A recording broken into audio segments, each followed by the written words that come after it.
Shalom, sahabat Bible Study Online CK7 yang Tuhan Yesus kasihi. Puji nama Tuhan dan berjumpa kembali. Pada hari ini kita sudah ada di dalam pembahasan perjanjian baru. Dan Injil Matius menjadi bagian yang pertama. Dan kita sedang berbicara tentang khotbah di bukit dari Matius 5, 6, dan 7 yang sangat penting. Bagaimana Yesus menggambarkan pemuritan itu seperti apa. Dan juga tuntutan-tuntutan di dalam pemuritan itu seperti apa. Dan hari ini kita akan belajar dari Matius pasal yang ke-6 tentang 3 kesalehan atau praktek pengamalan kesalehan kita dalam memberi sedekah, berdoa, dan berpuasa. Mari hari ini kita siapkan hati kita bagaimana kebenaran kita itu bisa melampaui kemunafikan. Dan kita akan belajar bagaimana menghindari kemunafikan rohani yang bisa kita terjebak masuk di dalamnya. Mari kita datang kepada Tuhan,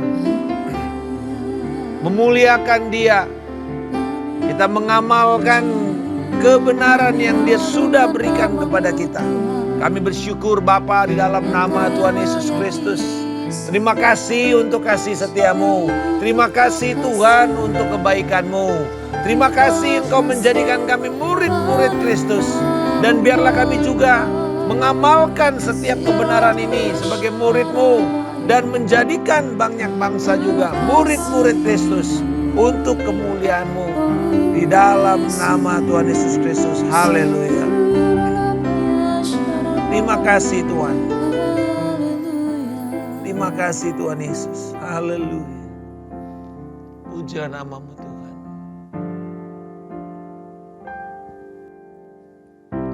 Perhatikanlah bunga bakung di ladang, Tuhan hiasi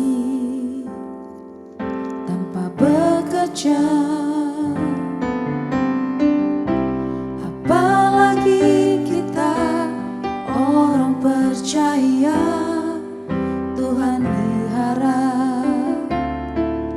Tuhan cukupkan.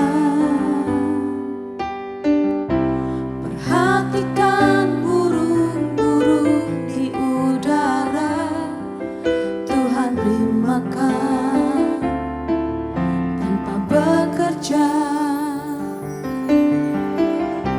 Apalagi kita kesayangannya, Tuhan pelihara, Tuhan sediakan. Saat kau perlu Tuhan tahu, saat kau minta Tuhan dengar, saat percaya Tuhan bekerja, saat menangis Tuhan tahu, saat berdoa Tuhan dengar, saat bersyukur Tuhan berkati.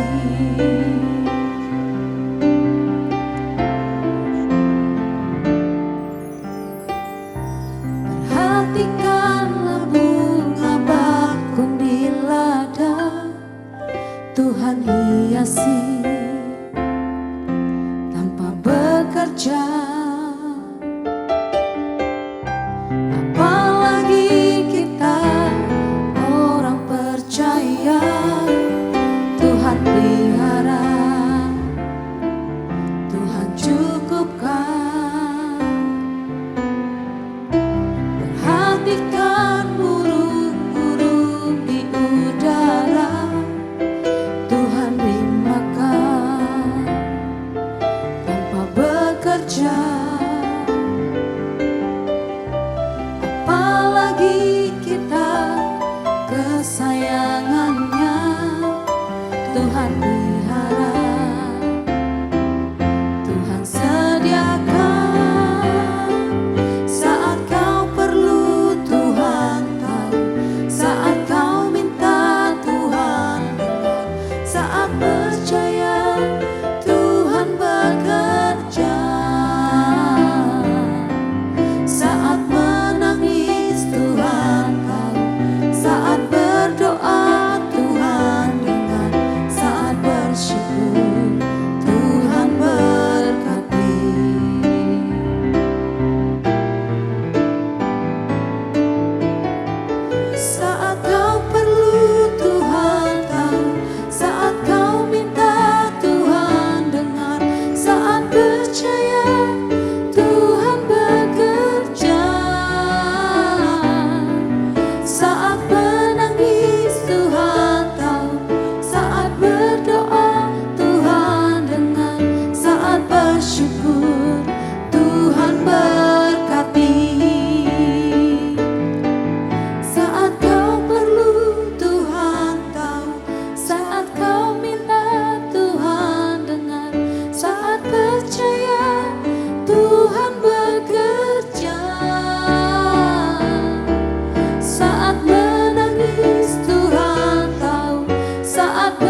buat kebaikan-Mu Tuhan.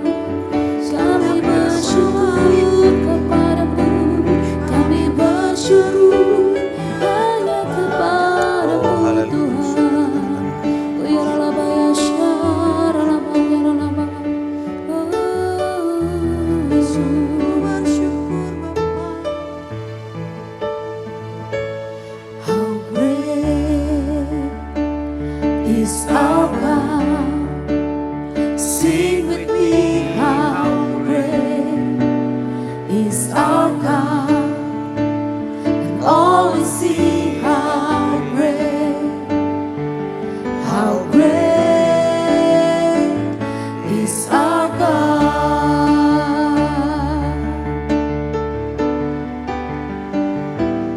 How great is our God. Sing with me, how great is our God. And all will see how great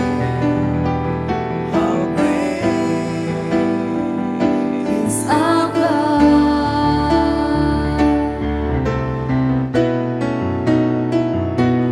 How great is our God. Sing with me, how great is our God. And all will see how great is our God.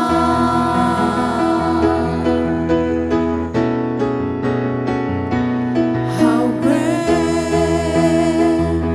is our God. Sing with me, how great is our God. And all will see how great is our God.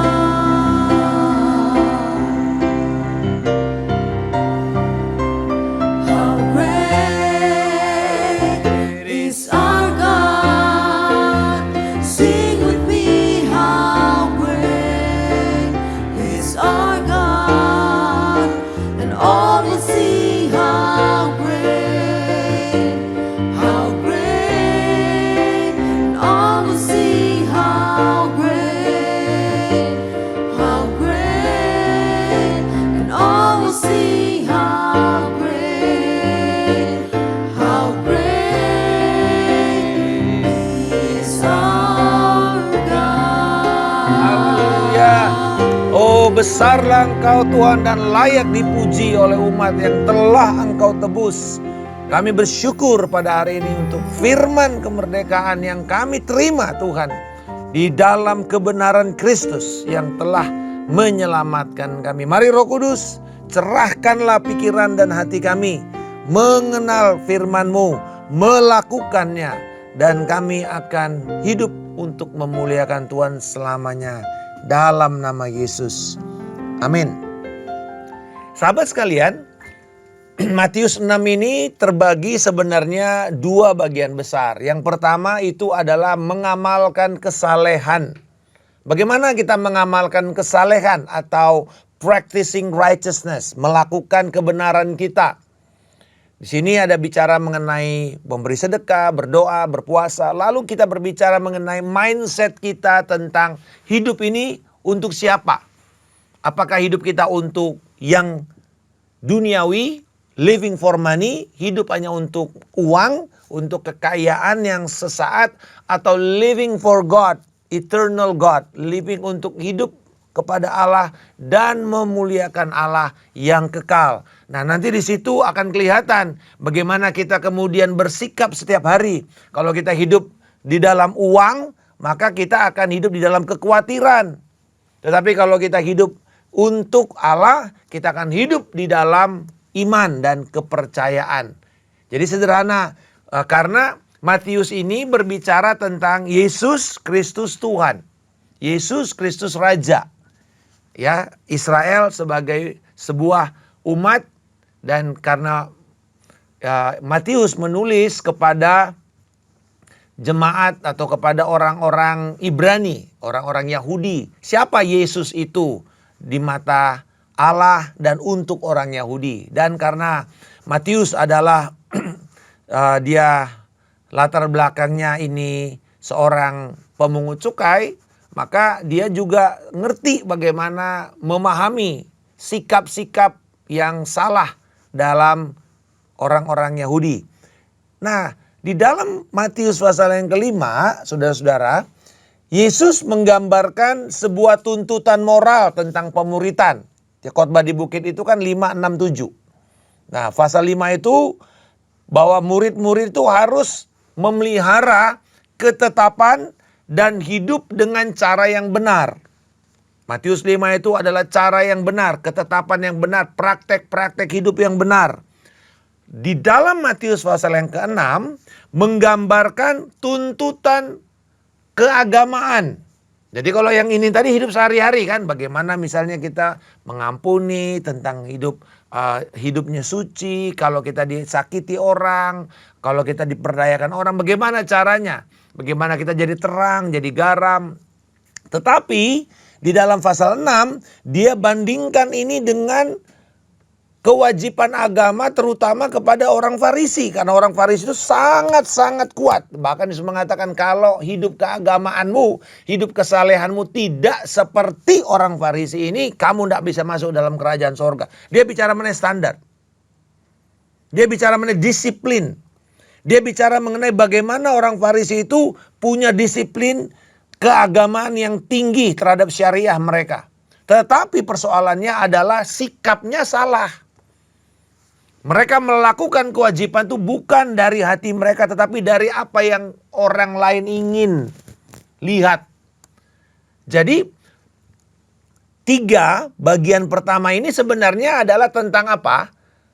Hati-hati dengan kemunafikan.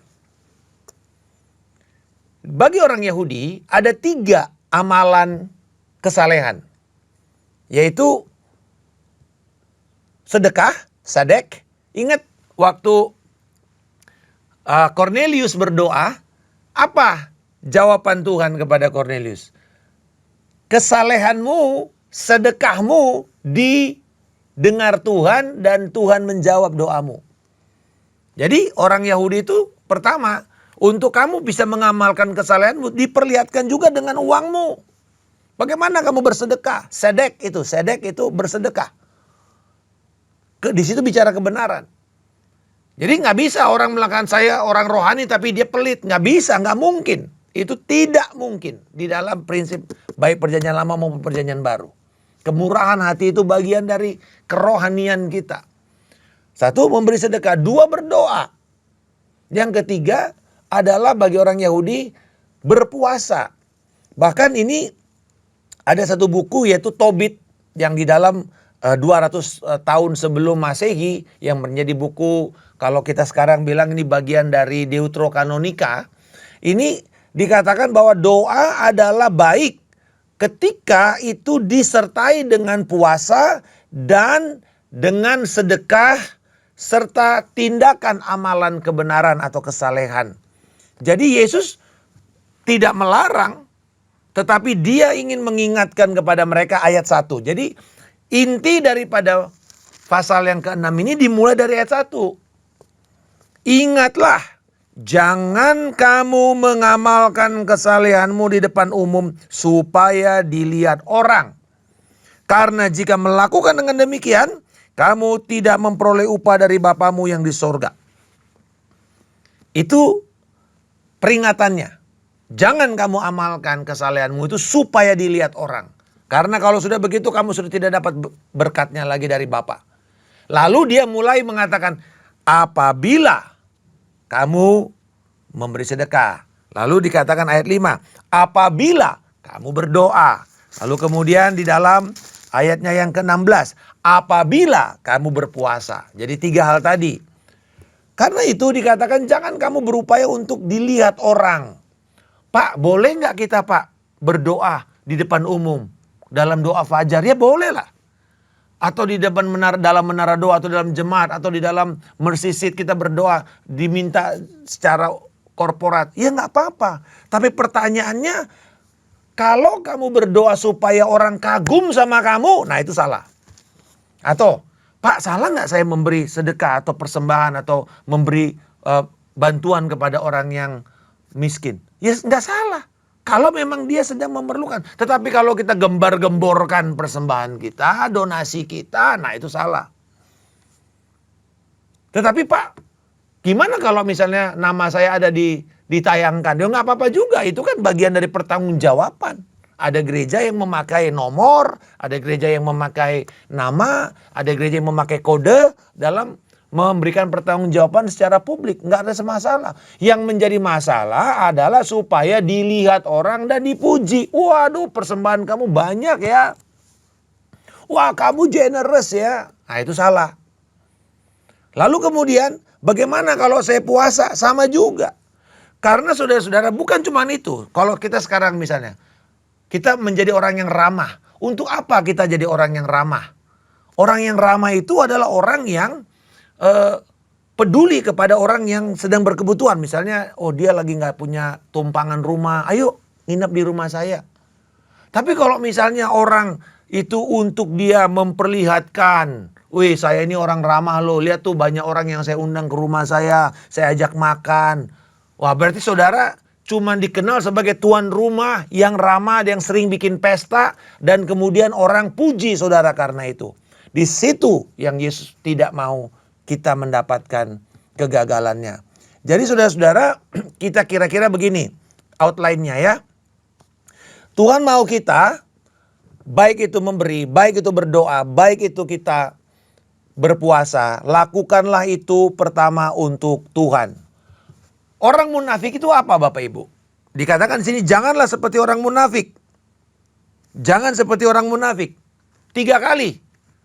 Begini, kata munafik itu dari kata bahasa Yunani, yaitu orang-orang yang melakukan drama.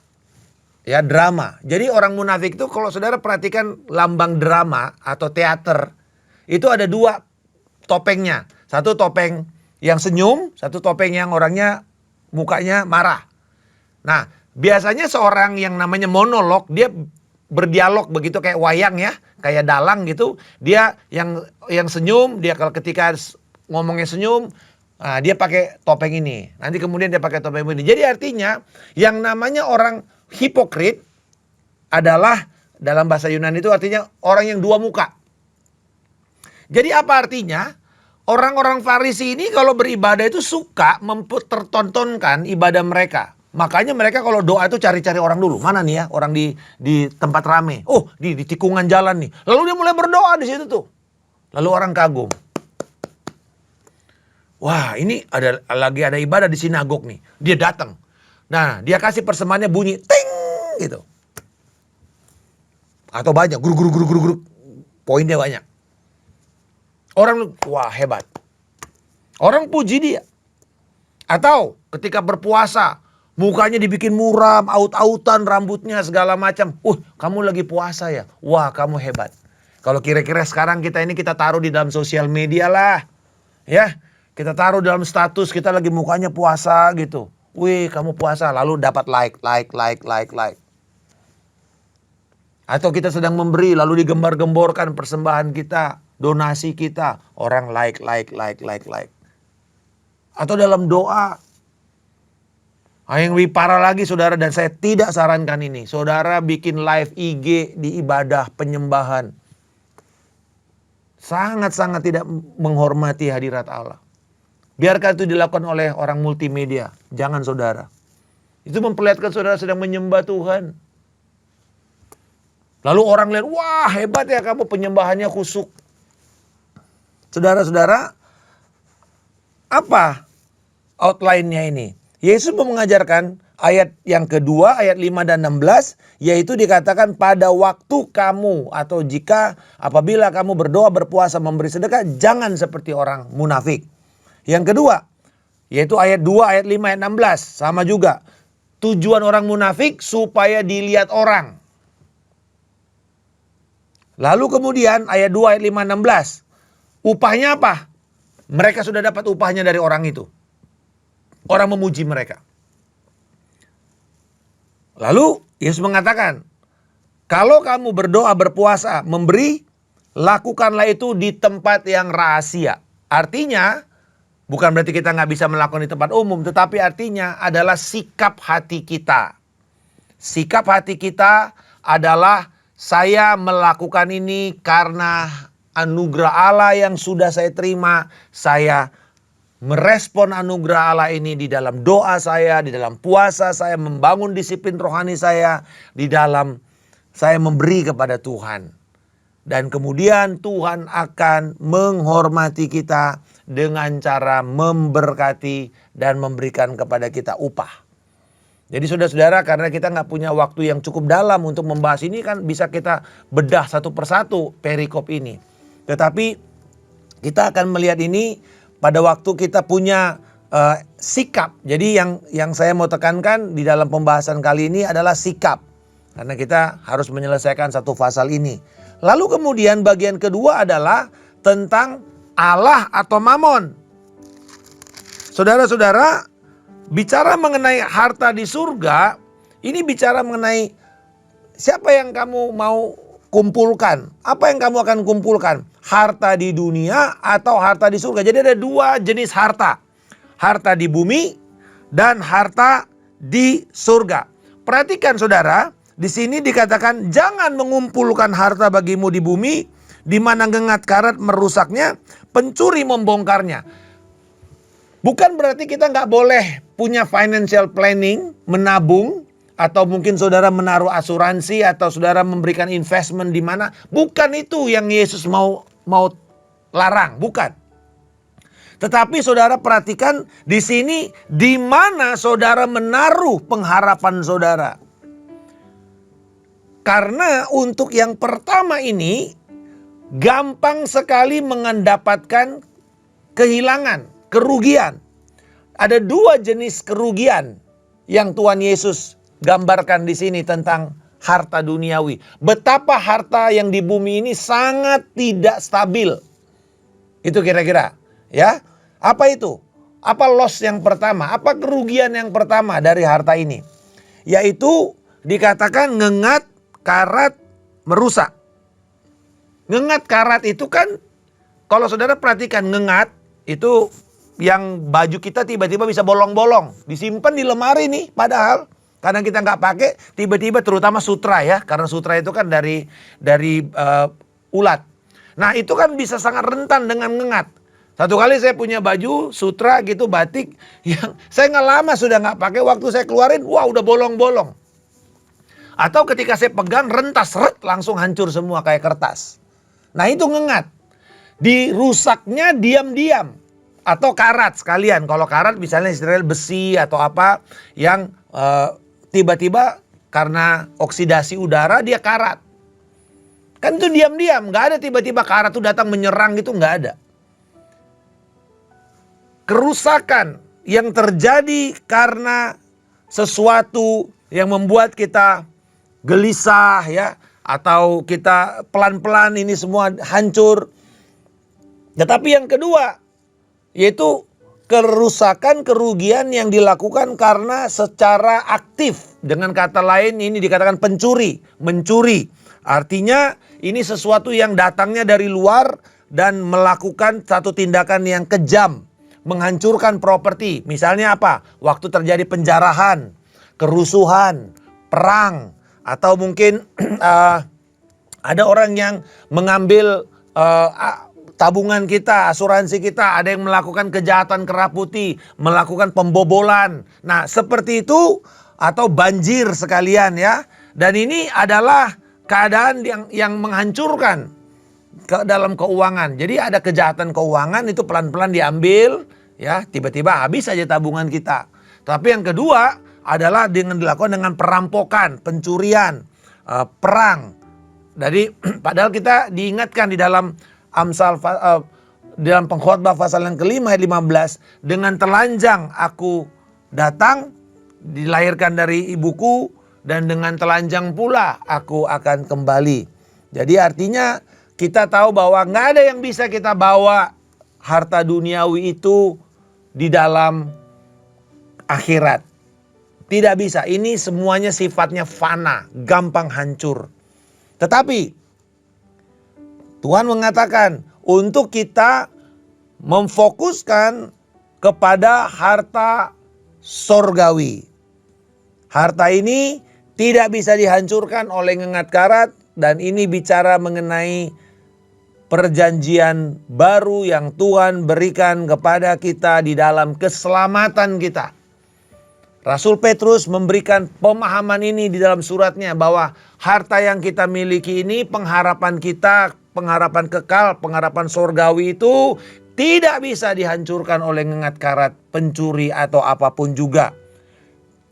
Inilah yang Tuhan inginkan, yaitu menumpuk harta sorgawi.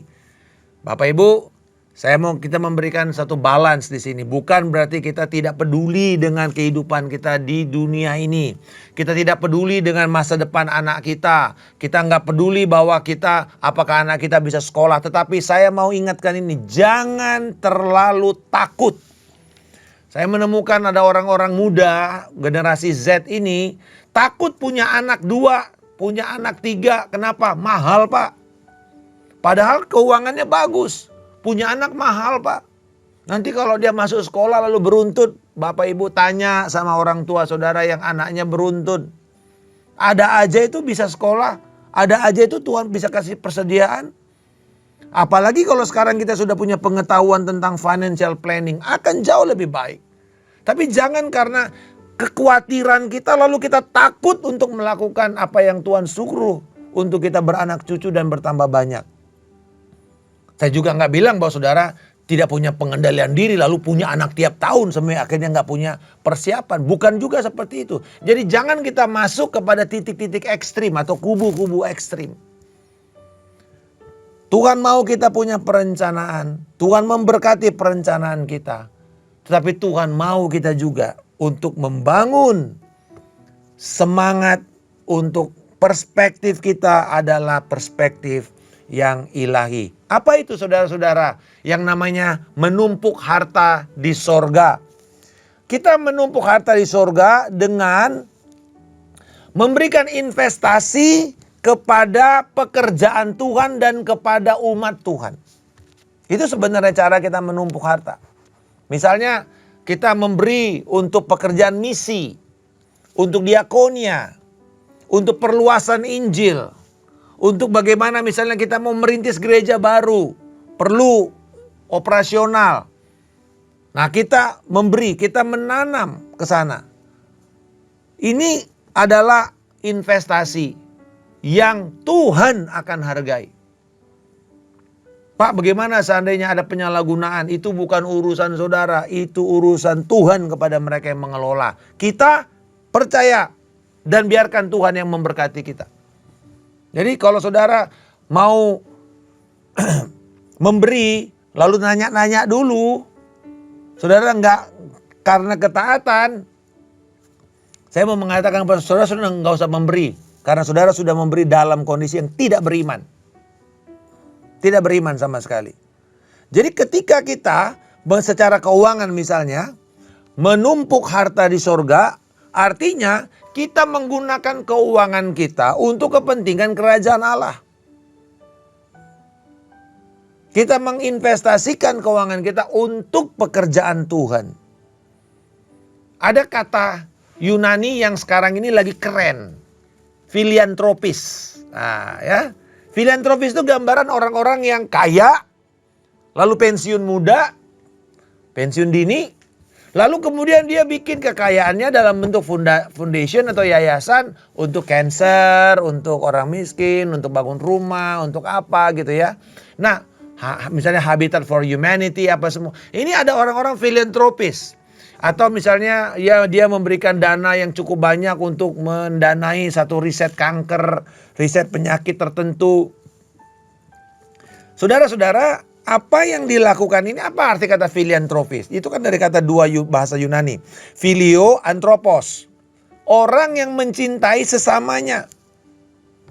Jadi dengan kita sebenarnya memberi, Bapak Ibu, kita sedang memperlihatkan saya peduli dengan sesama saya peduli dengan orang terhilang. Dan salah satunya yang saya percaya ini adalah langkah kita sebagai orang benar, berikanlah itu di dalam rumah Tuhan. Bagi pekerjaan Tuhan, bagi pekerjaan penginjilan. Saya selalu katakan ada 3 tanah subur untuk saudara investasikan untuk sorga. 1, kepada orang terhilang. Bagaimana uang kita itu untuk mendanai, membiayai pekerjaan misi, pekerjaan penginjilan. Yang kedua, perintisan gereja baru, baik itu dalam dan luar negeri, di daerah-daerah sulit. Ini lahan subur. Hati Tuhan ada di sana.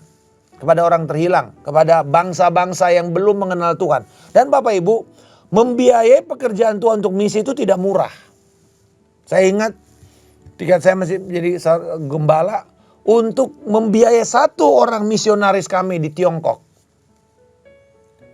Budgetnya aja udah 20% lebih hanya untuk 1 keluarga ini. Dan itu pun tidak bisa memenuhi 100% kebutuhan mereka. Mungkin hanya 30%, sisanya mereka juga harus mengumpulkan dari partner-partner lain. Tetapi karena kami sebagai gereja pengutus, kami bertanggung jawab memberi yang lebih dulu kepada. Dan itu tidak murah. Saya percaya bahwa ini loh, mendukung pekerjaan misi itu adalah satu pekerjaan besar. Nah yang ketiga adalah diakonia, orang miskin, janda, anak yatim. Firman Tuhan berkata, kalau kamu memberi kepada mereka, kamu sedang memiutangi Tuhan. Tuhan berhutang sama kita. Dan saya percaya kalau Tuhan berhutang, Tuhan pasti akan membayar. Jadi saudara, taruhlah di tempat di mana visi saudara itu melihat kepada Tuhan dan kepada pekerjaan Tuhan. Lalu yang terakhir, dia bicara mengenai bagaimana kita menanam. Di mana kita harus taruh. Ayat yang ke-25 sampai 34 ini menarik. Dia mulai dengan kata karena itu. Jadi ini sebuah apa? Kesimpulan, ya. Jadi karena itu aku berkata kepadamu, janganlah khawatir. Itu perintah. Jangan khawatir. Tentang apa? Hidupmu, mengenai apa yang hendak kamu makan, apa yang hendak kamu minum, tubuhmu, apa yang akan kamu pakai. Jadi Tuhan mengatakan tentang 3 hal di sini. Hidup, makanan, tubuh. Hidup, makanan, tubuh. Makanan, minuman, ya, dan tubuh. Pakaian. Saudara-saudara, ini sebenarnya merepresentasikan 3 hal kebutuhan manusia yang paling dasar. Hidup. Hidup itu bicara bukan cuma hidup bernafas ya.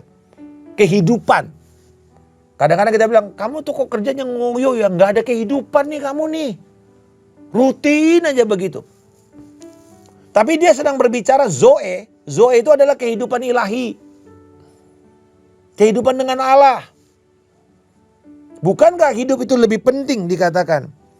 Bukankah hidup itu lebih penting daripada makanan? Jadi kamu gak bisa menambah sehasta pun kekhawatiran kamu untuk hidup kamu. Yang kedua dia bicara mengenai makanan, pakaian, minuman. Ini bicara mengenai apa Bapak Ibu? Enjoyment kita, entertainment kita, olahraga, hobi kita. Mungkin saudara mau ke gym. Tapi yang ketiga tubuh, fisik. Kalau kita ini sakit-sakitan, gak bisa melayani Tuhan. Walaupun kehidupan rohani kita bagus ya. Zoe kita bagus, kalau kita sakit-sakitan usia kita gak panjang. Kalau kita misalnya punya kehidupan rohani, gak punya enjoyment, gak punya relasi kita satu sama lain.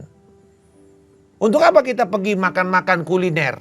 Biasanya itu kalau kita pergi makan-makan sendirian itu orang bilang lu kayak orang gendeng gitu ya. Mohon maaf. Maksudnya kayak kamu itu waras gak sih kamu kemana-mana cuma mau cari makan sendirian aja. Biasanya kalau kita mau kulineran itu rame-rame.